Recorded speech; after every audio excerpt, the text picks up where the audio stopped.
Bugun so'zlaydigan darsimiz dumlim qozon kopiya. Buningga ketadigan materiallar bir 500 grammdek go'sht. Bunda loq go'sht ishlatsanlarmi bo'ladi, qo'rg'liq go'shtlarni ishlatsanlar bo'ladi. Buni mushtaq qilib qo'rdoqnigidek to'g'rab olamiz. Aniki 2-3 tal yongyo ketadi.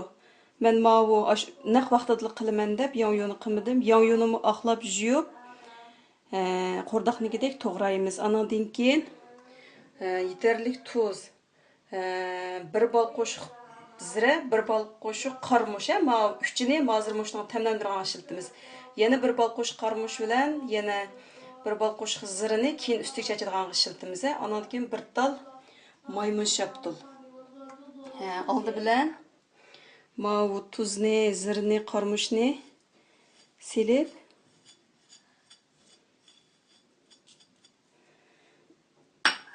andan keyin maymun shaptulni amalva yumshoqroqini elanglar. Qilib buni shunday tamlandiramiz. Andan keyin bir bosh piyoz. Normal bir bosh piyoz tayyorlaymiz. Avu yongyoni, 2 tal yongyoni shunday qo'rdoqnigidek to'g'rab, uni shu nim qilishdan burun ayrim bir javurga silib, tunug'ini tuz chechib aralashtirib qo'yib qo'yamiz. Mani endi bir 2 soat tamlandiramiz. Mosh go'shtni, anki yongyoni maydan o'tkazamiz. Qozonga jiqroq may qo'yib, maydan 10 dan pishiq qizarg'icha yongyonimni shu qizartib suzib olamiz. Go'shtni qizartib suzib olamiz. Yongyo ikkisini. Go'shtimiz bilan yongyoni maydan o'tkazib, mana bu holatga ekib olamiz. Go'shtni boshda uning keyinidan yongyoni silib ayrim holda maydan o'tkazib olamiz. O'tkazib olgandan keyin qozonda yana mushinchalik bir sayqo'rg'idek mayni ep qolamiz. Avu nimalarni iliqi mixoto maymun shaptulning ancha-muncha iliqi nimalar chiqdi emasmi? Uni qo'yib bilan suzib o'tib buni yana mushmay solamiz.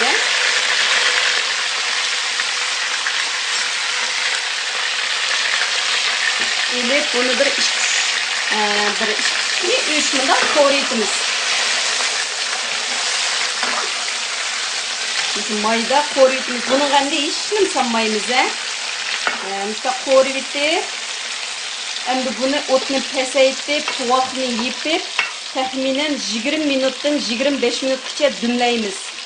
Andan keyin dumlab elib, ustiga bir bal qo'shiq zirimiz bilan bir qo'shiq bal qo'shiq qarmushni chechib, piyozni nittiz to'g'rab ustiga chiroyli chechib iste'mol qilsak bo'ldi. Bu tomoq ham intayin issiq, quvvatliroq-chu, shuning uchun xomsaylan, liansaylarni qilib, anan keyindan qitiqlar bilan birga iste'mol qilsak bo'ladi-ku. Anan keyin yana bir eskartishni deb qo'yay. Yongyoni shu mayg'izalish maydan o'tkazishning oldidan bir bal qo'shiq tuz bilan aralashtirib qo'yib qo'yamiz-ku.